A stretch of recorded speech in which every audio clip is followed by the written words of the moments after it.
దేశంలో భారీ ఉగ్ర కుట్రను భారత ఇంటెలిజెన్స్ అధికారులు భగ్నం చేశారు. తమిళనాడు, బెంగాల్ రాష్ట్రాల్లో 8 మంది ఉగ్రవాదులను పోలీసులు అరెస్ట్ చేశారు. పాకిస్తాన్ ఐఎస్ఐ, బంగ్లాదేశ్ కేంద్రంగా పనిచేస్తున్న ఉగ్రవాద సంస్థల మద్దతుతో ఉగ్ర కార్యకలాపాలు చేస్తున్నారన్న అనుమానంతో అదుపులోకి తీసుకున్నారు.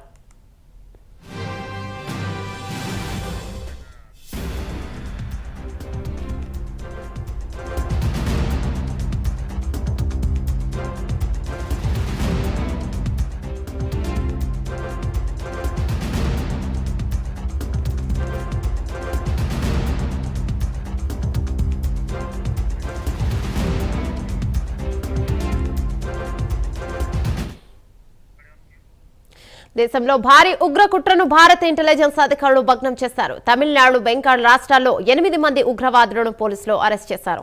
పాకిస్తాన్ ఐఎస్ఐ, బంగ్లాదేశ్ కేంద్రంగా పనిచేస్తున్న ఉగ్రవాద సంస్థల మద్దతుతో ఉగ్ర కార్యకలాపాలు చేస్తున్నారన్న అనుమానంతో అదుపులోకి తీసుకున్నారు. దీనిపై మరిన్ని వివరాలు మా నేషనల్ బ్యూరో చీఫ్ కళ అందిస్తారు. రైట్ కళ, చెప్పండి. ఇక తెలుగు రాష్ట్రాల్లో కూడా ఇలాంటి కుట్రలు జరిగే అవకాశం ఉందా? పోలీసులు దీనిపై ఎలాంటి చర్యలను తీసుకునే అవకాశం ఉంది?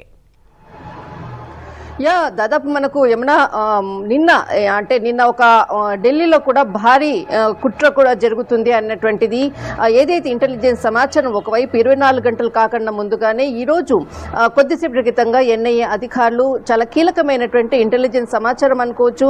దీనితో పలు రాష్ట్రాల్లో కూడా సోదాలు నిర్వహిస్తున్నారు. నిన్నటి నుంచి తమిళనాడు, పశ్చిమ బెంగాల్ రానున్నటువంటి ఎన్నికల నేపథ్యంలో ఆల్రెడీ దీనికి సంబంధించినటువంటి స్పెషల్ ఫోర్స్ కూడా గ్రౌండ్ లో ఉన్నది. అయితే ఇంటెలిజెన్స్ సమాచారం ప్రకారంగా కొంత కీలకమైనటువంటి వ్యక్తులు అనుమానితులుగా ఉన్నారు. వారి యొక్క ఐడి కార్డ్స్ కి సంబంధించినటువంటిది డాటా కూడా కొంత సమాచారం ఉంది అన్నటువంటిది కొంత గ్రౌండ్ లెవెల్లో ఉన్నటువంటి కీలకమైనటువంటి పోలీసుకు ఇంటెలిజెన్స్ అందించేటటువంటి వ్యక్తులు సమాచారం మేరకి ఇంటెలిజెన్స్ సంబంధించిన ఎన్ఐఏ అధికారులు సోదాలు నిర్వహించి అనుమానితులుగా ఉండేటటువంటి తమిళనాడులో 6 మంది, పశ్చిమ బెంగాల్లో 2 అరెస్ట్ చేసినట్లు, వారి నుంచి చాలా కీలకమైనటువంటి సమాచారాన్ని కూడా రాబట్టినట్లు, వారి దగ్గర ఉండేటటువంటి ఏదైతే 8 మొబైల్ ఫోన్లు, 16 సిమ్ కార్డ్స్ కి సంబంధించినటువంటిది, వారి ఐడెంటిటీకి సంబంధించినటువంటిది ఏదైతే మొబైల్ కార్డ్స్ అనుకోవచ్చు, సిమ్ కార్డ్స్ ని తీసుకునేటటువంటి సమయంలో ఖచ్చితంగా ఆధార్ కార్డు అన్నది కూడా నమోదు చేయాల్సి ఉంటుంది.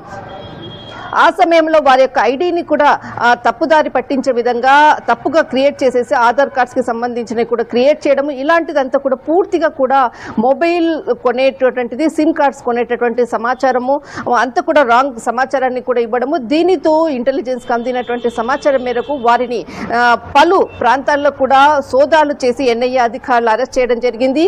ఇక్కడ మనకు తిరుపూర్ జిల్లాలో కీలకంగా వీళ్ళు పనిచేసేటటువంటిది ఒక గార్మెంటరీ ఫ్యాక్టరీలో పనిచేస్తూ ఇలాంటి ఉగ్ర దాడులకు కూడా కుట్ర పన్నుతున్నారు. వీళ్ళదంతా కూడా ఒక పెద్ద ఇతర రాష్ట్రాలతో అటు జమ్మూ కాశ్మీర్ అనుకోవచ్చు, ఇటు పశ్చిమ బెంగాల్, ఇటు బీహార్, తమిళనాడు ఈ ప్రాంతాలలో లింకులు ఉన్నట్లు కూడా పూర్తి సమాచారం ఉంది. అయితే వీరందరూ కూడా ఒక ఏదైతే గవర్నమెంట్స్ కి సంబంధించినటువంటి ఫ్యాక్టరీలో పనిచేస్తూ ఈ ఉగ్ర దాడికి భారీ కుట్ర పన్నారు అన్నటువంటిది.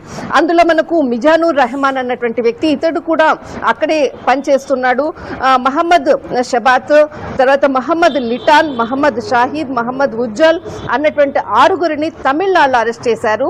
మరి 2 వీరిచ్చినటువంటి సమాచారం మేరకే పశ్చిమ బెంగాల్లో 2 వ్యక్తులను కీలకంగా అరెస్ట్ చేయడం జరిగింది. వీరికి బంగ్లాదేశ్తో ఎవరినైతే మనకు పశ్చిమ బెంగాల్లో ఎవరినైతే 2 అరెస్ట్ చేశారో వారికి బంగ్లాదేశ్ కు ఉన్నటువంటి లింక్ ఉన్నట్లు కూడా కీలకంగా కూడా సమాచారాన్ని ఎన్ఐఏ అధికారులకు కూడా వెల్లడించడం జరిగింది.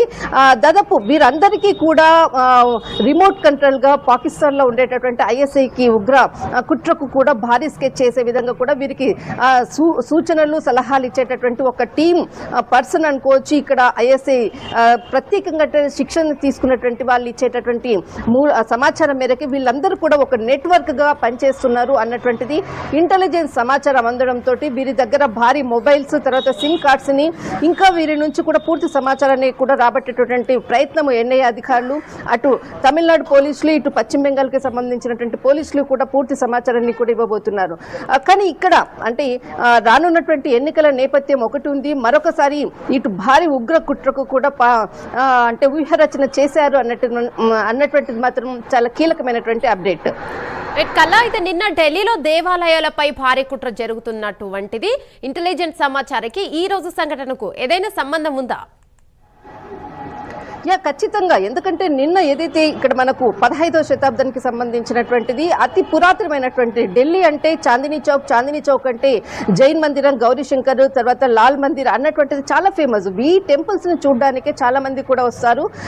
దాదాపు మనకు ఫిబ్రవరి 6న ఏదైతే ఒక పాకిస్తాన్ లో జరిగినటువంటి బాంబు దాడిలో దాదాపు 31 మంది మరణించారు, అంటే దాదాపు 160 మందికి పైగా కూడా గాయపడినటువంటిది. దానికి ప్రతీకార కుట్రగా ఇక్కడ భారత్ లో కూడా భారీ కుట్ర చేసి, భారీ స్కెచ్ చేసి దేవాలయాలనే టార్గెట్ గా చేసుకుని నిన్న ఏదైతే లాల్ మందిర్ కి కూడా ఒక అంటే భారీ కుట్ర జరుగుతుందన్నటువంటి సమాచారంతో కీలకంగా నిన్న కూడా ఇంటెలిజెన్స్ సమాచారం కూడా అందడము, వెంటనే దాన్ని అంతటిని కూడా ఖాళీ చేసేసి ఫుల్ ఫోర్స్ అంతటిని కూడా మనం ఎక్స్క్లూజివ్ గా ప్రైమ్ లైన్ ఎక్స్క్లూజివ్ గా కూడా ఇవ్వడం జరిగింది.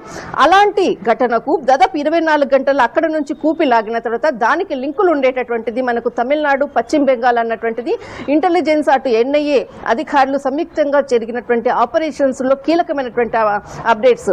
నిన్న ఏదైతే భారీ కుట్ర పన్నారు, అంటే దేవాలయాలపై కుట్ర పన్నారు అన్నటువంటి ఏదైతే వార్తలు వచ్చాయో ఖచ్చితంగా దానికి అంటే వారికి ఇక్కడ తమిళనాడులో అరెస్ట్ అయినటువంటిది, పశ్చిమ బెంగాల్లో అరెస్ట్ అయినటువంటి వాళ్ళకి ఖచ్చితంగా లింక్ ఉన్నది. దీనికి సంబంధించినటువంటి పూర్తి సమాచారం మేరకే వీళ్ళని అరెస్ట్ చేయడము, ఢిల్లీ టు తమిళనాడు టు ఇక్కడ మనకు వెస్ట్ బెంగాల్ ఈ ప్రాంతాలకు లింక్ ఉంది అన్నటువంటిది పూర్తి సమాచారంతో ఇంటెలిజెన్స్ సమాచారం మేరకే వీరందరినీ కూడా అరెస్ట్ చేయడము. ఢిల్లీ నిన్న భారీ కుట్ర జరుగుతుంది, ఢిల్లీ పేలుళ్లకు కూడా ఒక దేవాలయాలను టార్గెట్ గా చేశారు అన్నటువంటిది ఏదైతే నిన్న జరిగినటువంటి ఒక ఇంటెలిజెన్స్ సమాచారానికి దీనికి ఖచ్చితంగా లింక్ ఉంది. ఇప్పుడు పోలీసులు వీరి నుంచి పూర్తి కూపి లాగుతున్నారు. తర్వాత అంతేకాకుండా ఇంకా ఇటు జమ్మూ కాశ్మీర్ లో కూడా కొంత కీలకమైనటువంటి వ్యక్తులు కూడా దీనికి అటాచ్ అయి ఉన్నారు అన్నటువంటిది, అటు మనకు హర్యానాలో కూడా దీనికి సంబంధించినటువంటి కీలక వ్యక్తులు కూడా ఉన్నారు అన్నటువంటిది ఒక సోర్సెస్ నుంచి అందుతున్నటువంటి సమాచారం. మొత్తం మీద మాత్రము ఇంటెలిజెన్స్ చాలా అంటే పూర్తి సమాచారంతో రంగంలోకి దిగింది. అటు ఎన్ఐఏ అధికారులు సంయుక్తంగా జరిగినటువంటి ఆపరేషన్ లో ఈ రోజు 8 మంది పట్టుబడ్డము, మరింత మంది కూడా పట్టుబడేటటువంటి అవకాశం కూడా ఉంది. పూర్తి సమాచారాన్ని రాబడుతున్నారు. థ్యాంక్ యూ కళ.